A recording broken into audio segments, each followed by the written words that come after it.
We see WWE. I think they're doing a very smart method. They're doing a lot of their basic quote unquote PLEs internationally, the big ones here in stadiums and stuff like that. Are there any international markets that you personally, as such a well-traveled guy, look at and you're like, man, I would love AEW specifically to do that?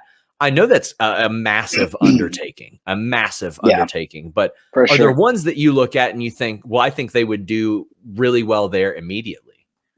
I think, AEW obviously has huge potential to do an event along with New Japan in Japan. I think that's Yeah. kind of the easy one. That's a big one, because, really, like for Forbidden Door, New Japan uses AEW's infrastructure.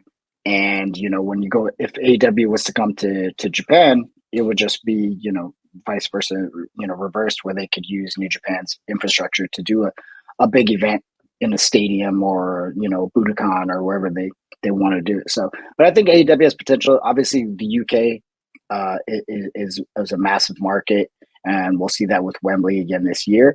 But there's I do feel like there's an opportunity to do some smaller arenas and do more stuff around the country because they've got a great infrastructure there as well. With Fulham, so as well as Australia would be a great place. Mexico would be a great place now that they have partnership with CMLL. They imagine AEW in Arena Mexico, or Oh my having the gosh. infrastructure for CML to help them.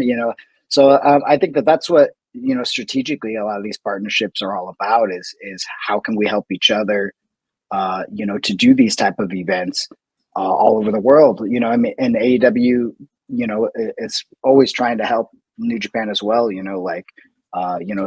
share some of the same production people that work on both sides. So there's a lot of Forbidden Door elements that are not just the stuff that you see in the matches. On both sides.